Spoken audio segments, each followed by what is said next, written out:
Hey guys, I briefly introduced you guys to my giant Asparagus Retrofractus, otherwise known as a Ming Fern, in my last fern video. So if you haven't yet seen that, give it a look. I'll throw up the link. Since then, this thing has doubled in height and size, which is really exciting. These houseplants aren't very common, and honestly, I'm not sure why. My big and shaggy Ming Fern is honestly an amazing plant. I mean, it's soft to the touch and easy on the eyes. Easily one of my favorite houseplants.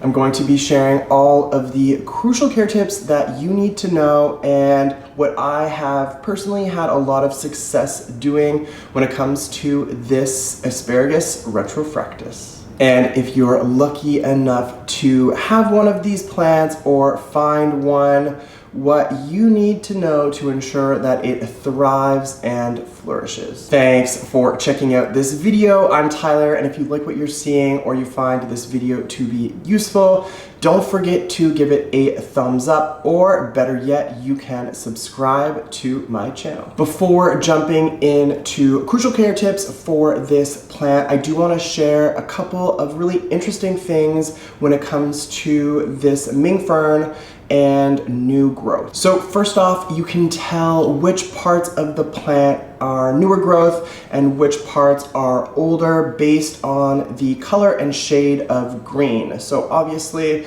the lighter green parts are the newer growth and the sort of deeper, darker greens are the older growth. Now, when you do get some new growth on one of these plants, it has to be one of the most fascinating things, honestly, there is out there. The plant will sprout a new stem from the sort of central root or bulb system, and that stem encompasses really all of the different components of the plant. If you have a ZZ plant and you've had new growth on one of those, then it's very similar to what I'm trying to describe with the Ming Fern. As you know, on the ZZ, as it's growing and that new stem is sprouting, everything is already all encompassed within that unit, including the leaves and the stem, and it all kind of unfurls itself all at once.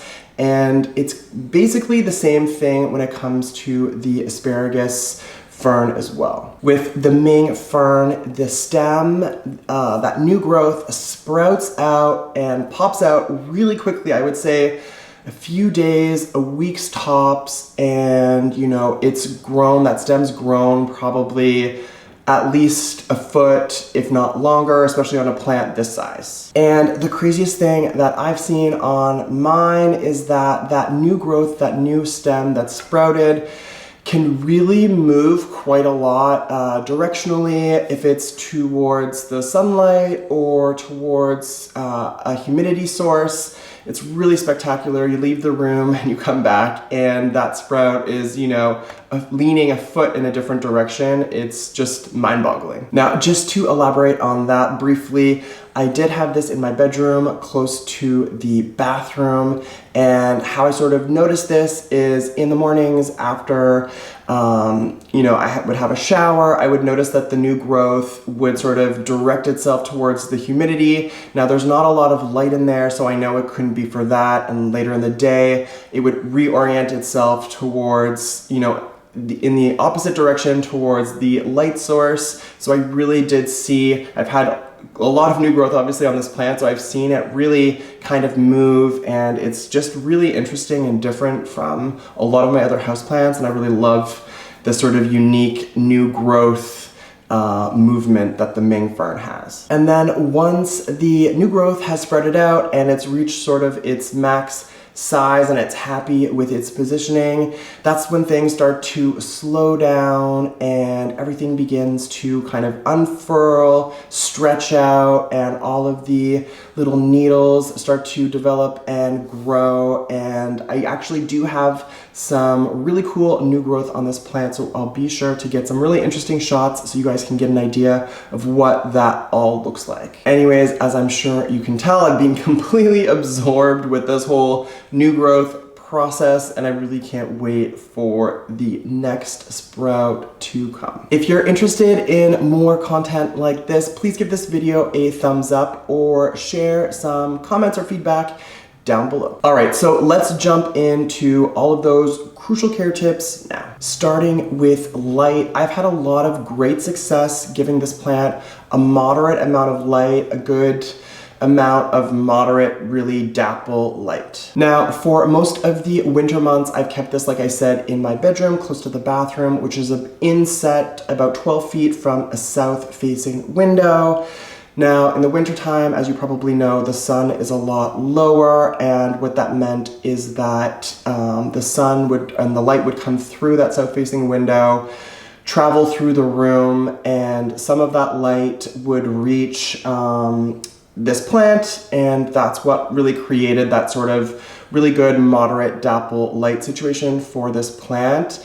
Now that spring and summer have arrived and the sun is a lot higher in the sky, I'm really not receiving, or this plant really I should say, is not receiving that same amount of good moderate dapple light. So I have recently moved this into my living space, and there's just a lot more bright and direct light in here, and I think it will do a lot better during the summer in my living room. In terms of soil, I repotted this way back when I originally got it, and I used a really well-draining, gritty mix. Now I think I've used well, I know I've used coconut coir, succulent grit, and a good amount of perlite, and that seems to have really done the trick for this plant and seems to work really well. Now, although this pot that I've planted up this Ming Fern in doesn't have drainage, at the base of this pot I put a ton of horticultural charcoal,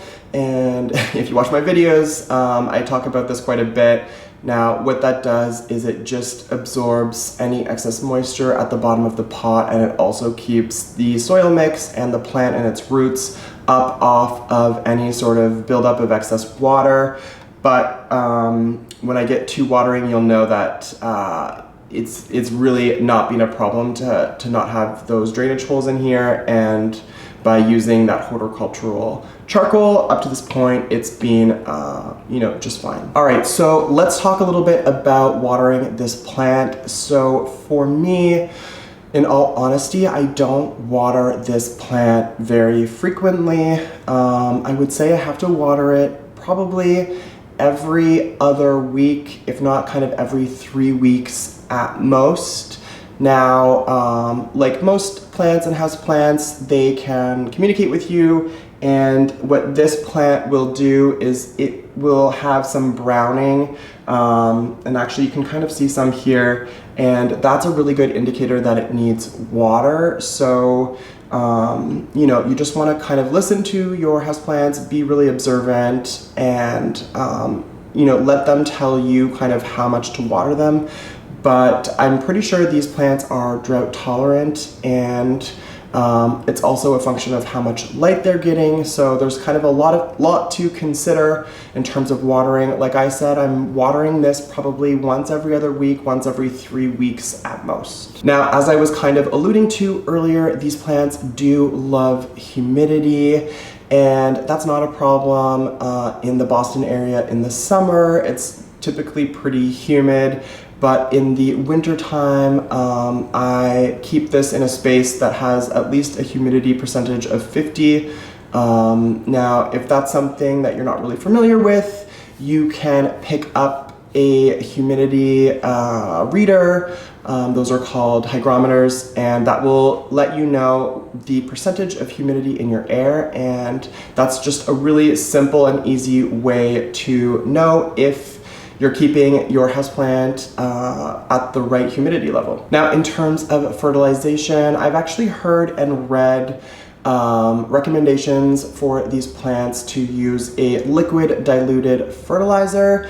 Now, you know, I've actually gone ahead and used a slow release fertilizer, not intentionally, but that's just what's happened, and that seems to have worked just fine. Like I said, there's been tons of new growth, so this plant seems relatively happy with me not having used a liquid diluted fertilizer, but rather a slow release fertilizer. Now I've fertilized this already twice so far this year. That would be in the early spring and then probably about a month later at the beginning of the summer. Now, if your Ming Fern is getting large and in charge like mine, then you can definitely go ahead and prune these to get, you know, a manageable size. I mean, this took a lot of effort to get this up on the dining table, but yeah. Pruning is definitely not an issue, so not something that needs to be shied away from if you're trying to, you know, keep it a certain size or whatever the case may be. Well, that's it for me. Oh yeah, don't forget to give this video a thumbs up or hit the subscribe button. Miss you guys already. Until the next one.